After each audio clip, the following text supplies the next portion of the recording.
Good morning, good evening, good afternoon. Welcome, welcome, welcome. We are about 12 minutes out from a Starlink launch from Vandenberg Space Force Base in Vandenberg, California.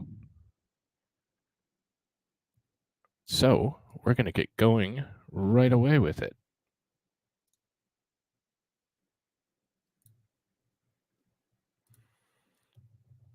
SpaceX is targeting January 2nd for Falcon 9 launch of 21 Starlink satellites to low Earth orbit from Space Launch Complex 4 East, or SLC-4 East, at Vandenberg Space Force Base in California. This launch window opens at 7:44 p.m. Pacific time, which is 10:44 Eastern. And we have backup opportunities, but we don't talk about those because we don't want those to happen, correct? So if you're new to the channel or into rockets, please hit that like, hit that subscribe. We cover each and every one of them. So this will be the first flight for this specific booster. And we have SpaceX footage, so we'll mute that and get into. So the first stage of the booster will have its first flight tonight. The first stage will land on, of course, I Still Love You, which will be stationed in the Pacific Ocean. My favorite drone ship, for those who are a fan of drone ships, like me, weirdo.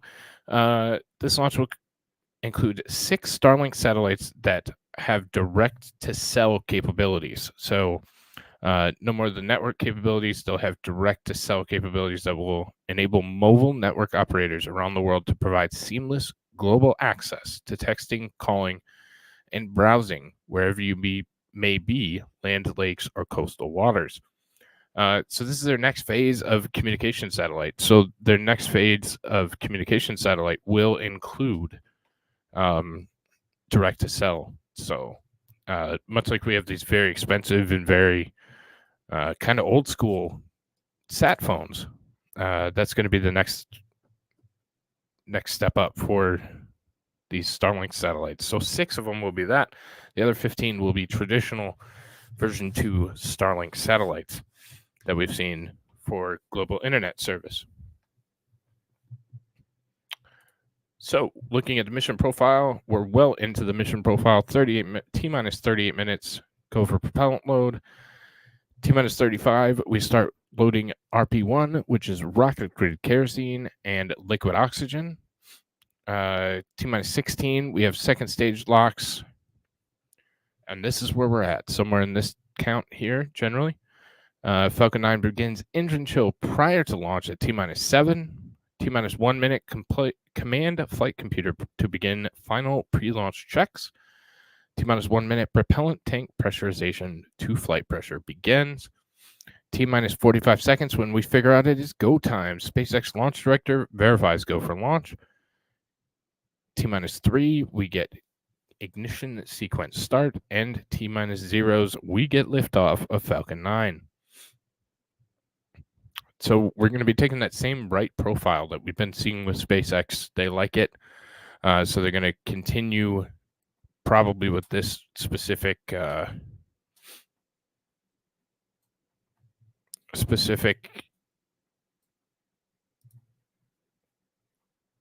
thing here. Sorry, I'm reading chat. I get right back to it. And we'll have ascent after that, stage separation. Shortly after that, flip maneuver.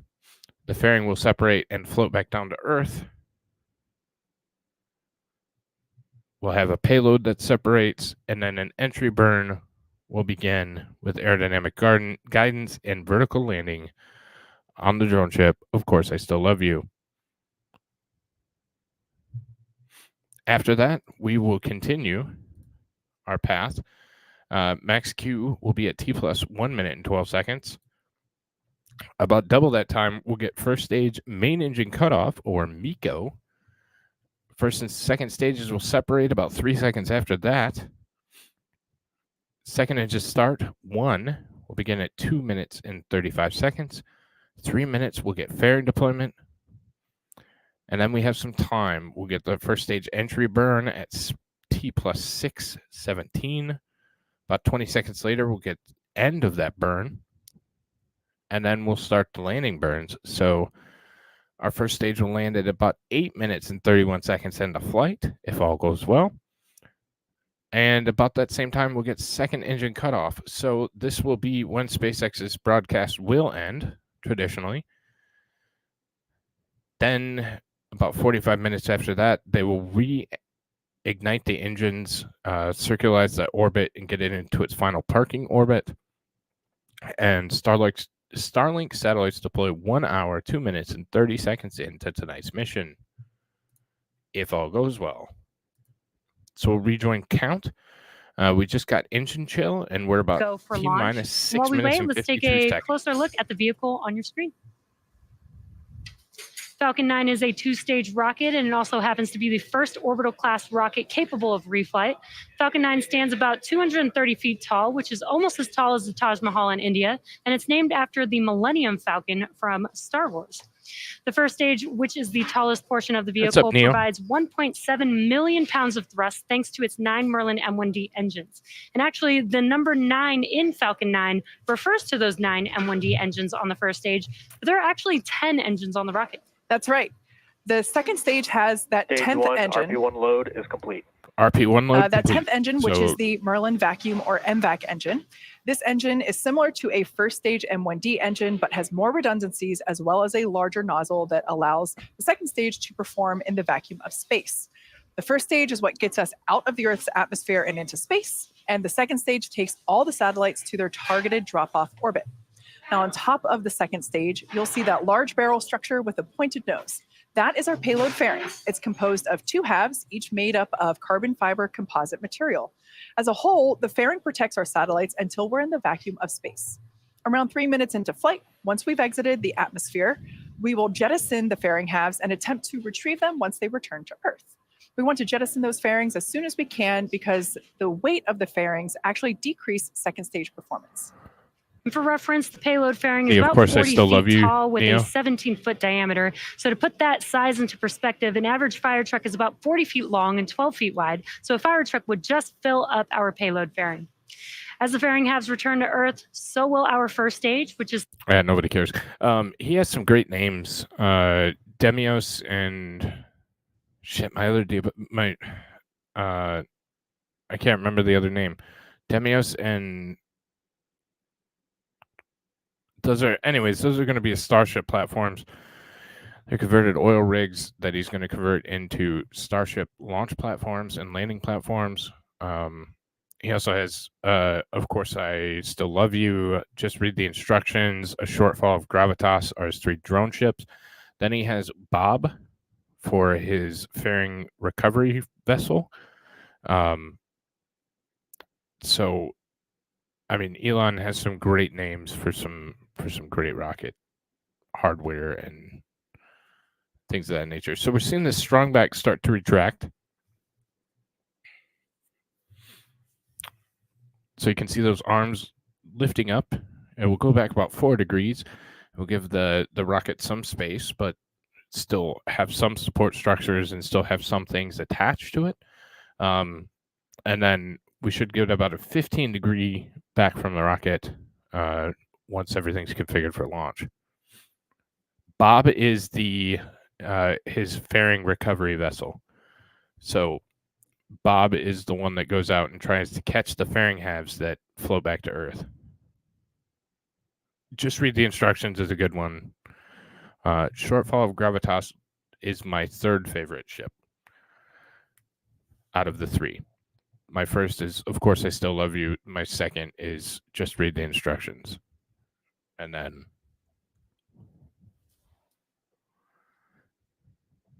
So is this the replacement stream for NSF? No, I just stream every rocket launch. So I stream all the Indian rocket launches. I stream Chinese launches. I stream Firefly, SpaceX, everything and anything. So we're about 2 minutes and 53 seconds away.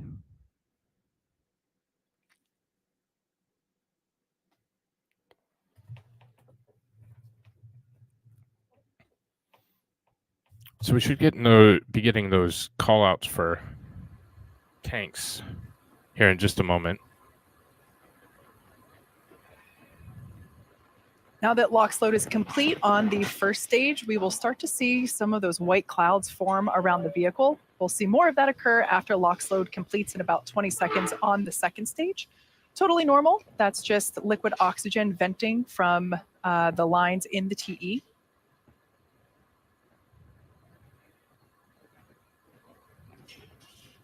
Looking like that second stage LOX load should be wrapping up in just a couple of seconds here.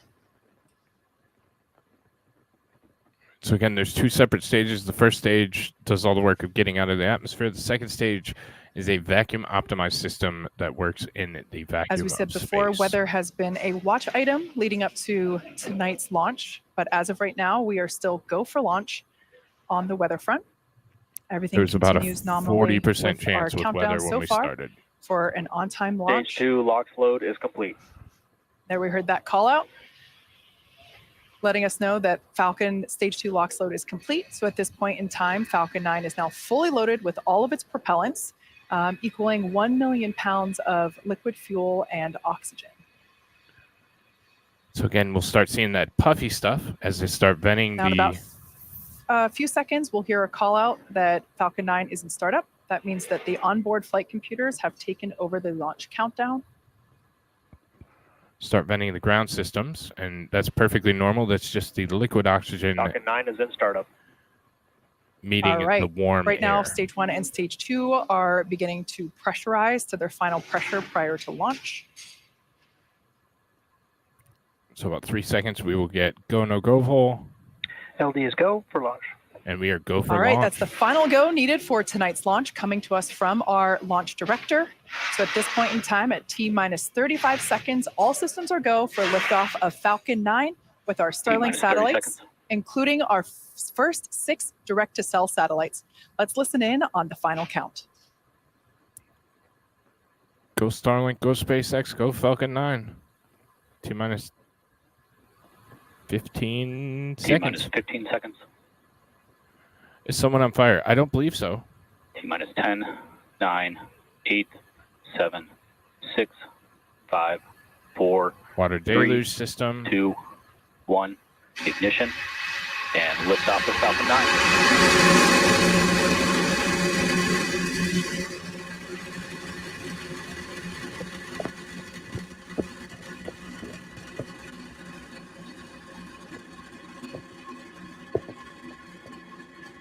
Vehicles pitching downrange. And we have liftoff of the first time for this first stage booster.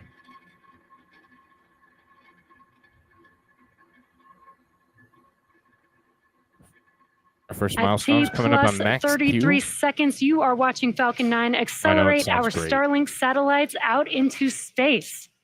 We are throttling down our engines on the first stage vehicle, and that is in preparation for max Q. Power and telemetry nominal. Good call outs there. Max Q. Okay, I'm going to turn them down. So we're coming up on max Q. They actually throttle down those 9 Merlin engines to be able to punch through max Q, which is the max aerodynamic stress on the vehicle. And we have a good max Q call out. Great news. We have passed through max Q. And our next thing will be about double that time, at about 2:30, around there. We'll have main engine cutoff, where they'll cut all 9 of those Merlin engines, and it will begin its flip to return to Earth to land on the drone ship. Of course, I still love you. All right, we're a minute and a half into. Engine chill has started. So we're starting to chill that second stage engine, that one single Merlin vacuum optimized engine. To begin to bring that hardware down in temperature. We're less than a minute away from main engine. So again, there's quite a shock because you have very cool liquids running through this engine and all the hardware associated with it, and then obviously flames and rocket exhaust are warm, so they have to thermally cycle that equipment, and they do that by running the fuel through. So maybe I can get some 1G internet now. Probably with Starlink, yeah.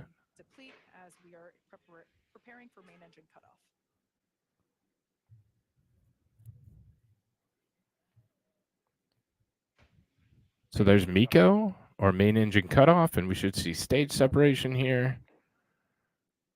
Perfect stage sep. All right, as you can see there on your screen, successful MVAC ignition there on your right-hand side. And before that, we had first stage engine shutdown and stage separation. We on the left-hand side of the screen. So we see on the left-hand side, we see that first stage, which will be returning to Earth, is completing that flip maneuver, and you can see the fins, the big aerodynamic guidance fins. And this side is now the payload, and there's our fairing separation, exposing the Starlink satellites to the vacuum of space. And the 11th flight for the other. We, of course, will attempt to recover those fairing halves again to use on a future flight. So again, that's that second stage. We should get up to around 27,000 kilometers per hour, so that will continue to accelerate for the next few moments here. And then, like I said, on the other, we will start to see that first stage coming back down to Earth. So it's going through its flip. The first thing we'll see is the entry burn. The entry burn will slightly slow the rocket down. It also, again, thermally prepares the engine bell for re-entry, and it also has some of the soot from burning that RP-1 that it flies through to have enhanced protection against the atmosphere. So we'll start seeing those. Starlink wouldn't let him link him. So then we'll see a slight pickup in speed as it starts to encounter atmosphere. Once it starts encountering atmosphere, we'll see it bleed speed very, very quickly. Then we have an entry burn, or a landing burn, excuse me, that will slow it so it can land on the drone ship. So just so you have an idea, while we're just waiting for entry, these are those titanium grid fins. That's a giant hand of a good friend. And this is the titanium grid fin, machined out of one solid piece of titanium. This is a Falcon 9 rocket. This is one of the grid fins, just for scale. And for the second stage vehicle on your right hand, the right bottom corner of your screen is where you can see the telemetry for stage 2. We're about 1 minute away from the entry burn on the first stage vehicle. Both vehicles are following a nominal trajectory. And good call-outs there. Both first stage. So we have a nominal call-out. So we're starting to. You pay $80 for 1.4 megabyte. Wow. 96 overall launch, and it is the first of 2024. I have gig speed. I get like 1.4 gig. I think we pay like $60 a month for it. So. Now that entry burn on the first stage is coming up in just under 20 seconds. So we're about 20 seconds away from the entry burn. So again, you'll see the speed on the left-hand side. It will go down just a little bit once they start the entry burn. Then it will actually pick up. There you can see on your left-hand screen is a view from the first stage. Entry burn startup. I pay about that much for 400 megs. Wow. And now you can see on your screen those engines. There we go. There's that engine light. This is just about a 20-second burn.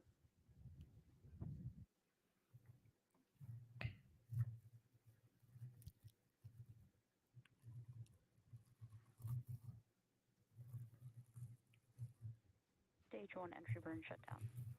So as we see it shut down, it bled off about 1,000, a little bit more than 1,000 kilometers per hour.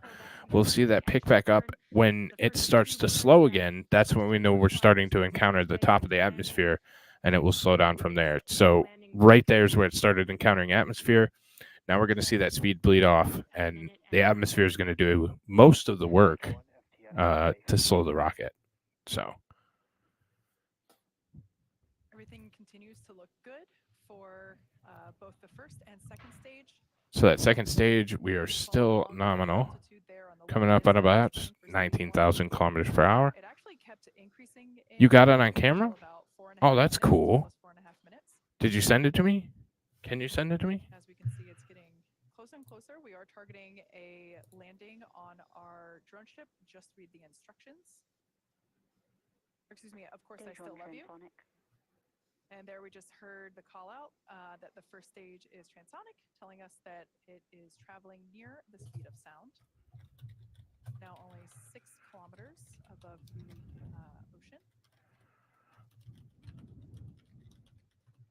So in about 12 seconds, we should see that landing burn ignite. That's a 1-engine burn designed to... Yes, now see if it's visible. Just ran back inside. Yeah. So now we're getting that landing burn, and we'll start to see those legs deploy on that left side. Flight termination system saved on stage 2. You can see the drone ship come into view. And landing leg deploy now. And almost perfect yet again. Great job, SpaceX.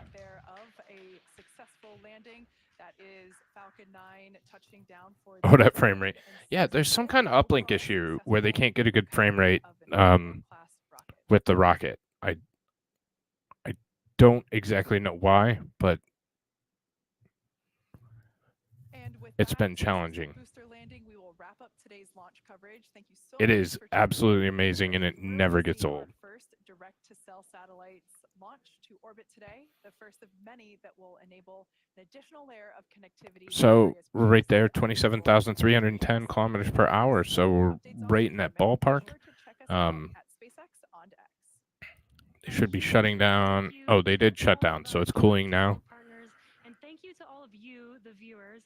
We'll see you back here again soon tomorrow for our second launch of the year of the Ovzon 3 mission set to lift off from Space Launch Complex. And so SpaceX is going to end coverage. Like I said, about an hour from now, they will deploy payload, but it is a nominal flight. Everything was done correctly and well. Great job, SpaceX, yet again. They never cease to amaze. They've been pretty incredible. If it's your first time here, please subscribe to the channel. We cover everything. Every single launch, I'm here. Even if I'm somewhere else, I'm still here. I love doing them, and I truly enjoy it.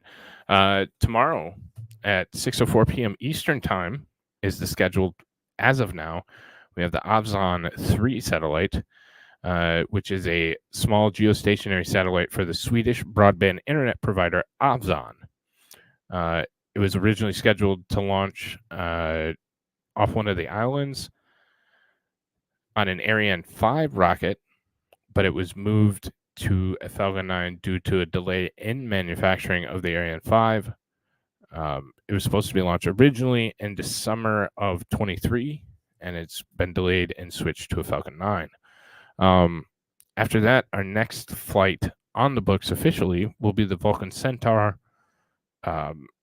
and that will be the first flight of the Peregrine commercial lunar lander. So that one's going to be a cool one to watch as well. And then our next crewed mission for SpaceX will be the Axiom 3 mission on January 17th. And that's scheduled tentatively for 5:11 p.m. Eastern Time. So that's going to be it for us tonight. I hope everyone has a wonderful evening. Thanks for stopping by. And I will see you all again very soon. Have a good night, y'all.